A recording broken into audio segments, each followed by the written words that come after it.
Welcome to this session on coaching and mentoring skills. You will learn about 1. The benefits of coaching and mentoring. 2. The differences between them. 3. Some practical tips on how to apply them in your work. Coaching and mentoring are ways of supporting the learning and development of others. They can help people 1. Achieve their goals. 2. Improve their performance. 3. Enhance their skills. 4. Grow their confidence. Coaching and mentoring can also foster a positive and collaborative work culture. People feel valued, motivated, and engaged. But what are coaching and mentoring? And how do they differ? Coaching is helping someone find their own solutions to a specific challenge or goal. It is 1. Short-term. 2. Focused. 3. Goal-oriented. A coach does not give advice or tell the coachee what to do. Instead, a coach 1. Asks open-ended questions. 2. Listens actively. 3. Provides feedback. 4.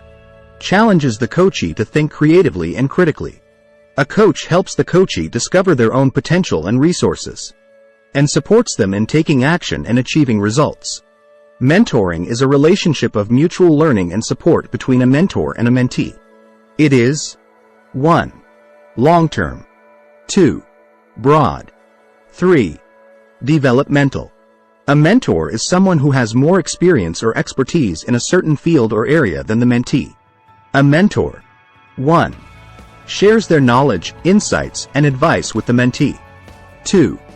Guides, encourages, motivates, and inspires the mentee to grow personally and professionally. Both coaching and mentoring have advantages and disadvantages. Coaching can be more 1. Flexible. 2. Focused. 3. Empowering than mentoring. But coaching can also be more 1. Challenging. 2. Time-consuming. 3. Demanding than mentoring. Mentoring can be more 1. Supportive. 2. Nurturing. 3. Influential than coaching. But mentoring can also be more 1. Directive. 2. Biased. 3. Dependent than coaching. The best way to decide whether to use coaching or mentoring is to consider the needs and preferences of the person you want to help. Some people may benefit more from coaching if they have a clear goal or challenge that they want to overcome. Some people may benefit more from mentoring if they want to learn from someone who has more experience or expertise in their field or area. Some people may benefit from both coaching and mentoring at different times or for different purposes. Now let's look at some practical tips on how to apply coaching and mentoring in your work. Tip 1. Establish trust and rapport. Trust and rapport are essential for any effective coaching or mentoring relationship. You need to build trust and rapport with the person you are helping by 1. Showing genuine interest, respect, empathy, honesty, and openness. 2. Creating a safe and comfortable environment where the person feels free to express themselves without fear of judgment or criticism. Tip 2. Clarify expectations and goals. Before you start coaching or mentoring someone, you need to clarify what both of you expect from each other and what goals you want to achieve together. You need to agree on 1. The purpose, scope, duration, frequency, format, feedback mechanism, and evaluation criteria of your coaching or mentoring sessions. 2. The realistic and specific goals that are SMART, specific, measurable, achievable, relevant, and time-bound. Tip 3. Use effective communication skills. Communication skills are vital for any successful coaching or mentoring interaction. You need to use effective communication skills such as 1. Active listening. 2. Asking open-ended questions. 2. Providing constructive feedback.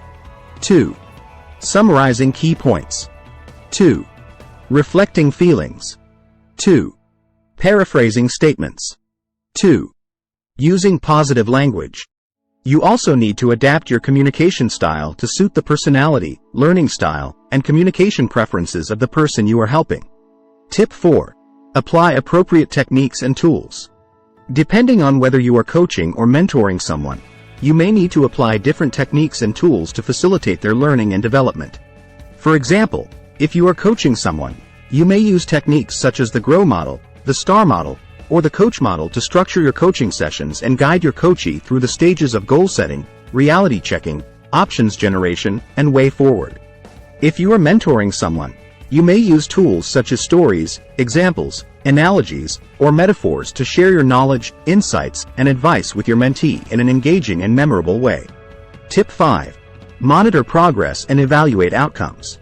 Finally, you need to monitor the progress and evaluate the outcomes of your coaching or mentoring sessions. You need to track the achievements, challenges, and feedback of the person you are helping and adjust your approach accordingly.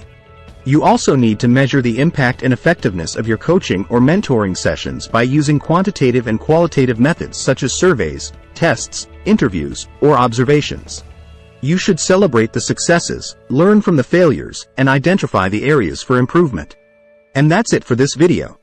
I hope you enjoyed it and learned something new. Coaching and mentoring skills are essential for any professional who wants to help others learn and develop.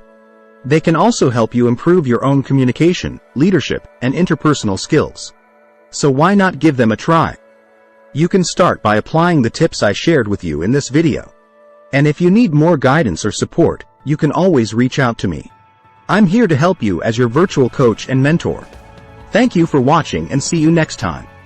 Smile.